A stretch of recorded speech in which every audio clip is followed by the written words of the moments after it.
गदगद हो जाएला हम बताए नहीं पारेला सूरज के लागत है कहान चलो देखे जा सूरज के लागत है कहान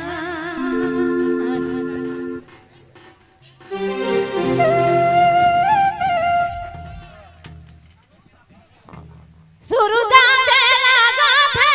कहान चलो देखे जा सूरज के लागत है कहान चलो देखे जा सूरज के लागत है कहान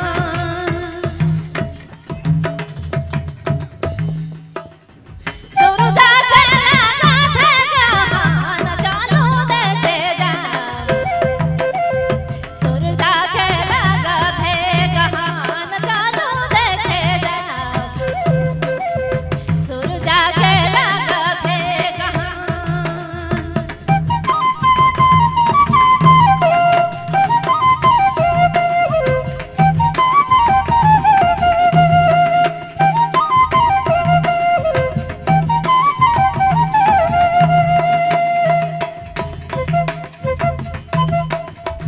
केहू देले सोना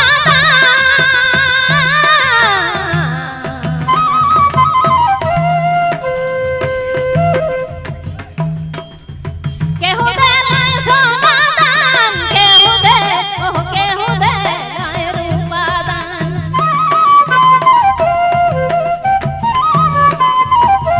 केहू देले बाछिया के दान चलो देखे जा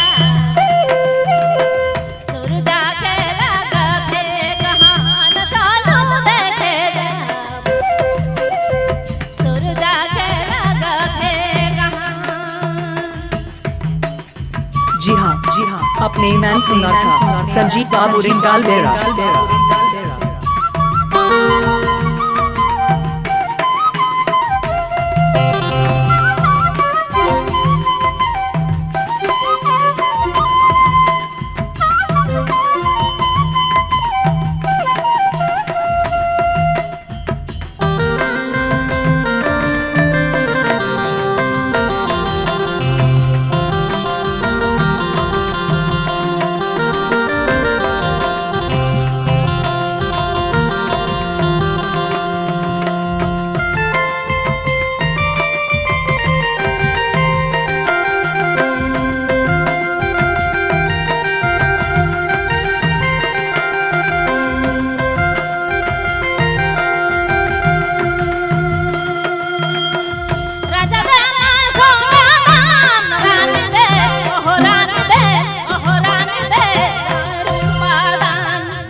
जी हाँ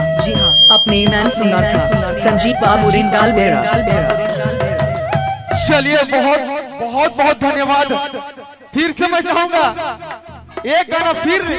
हमारे तेजस्विनी देवी जी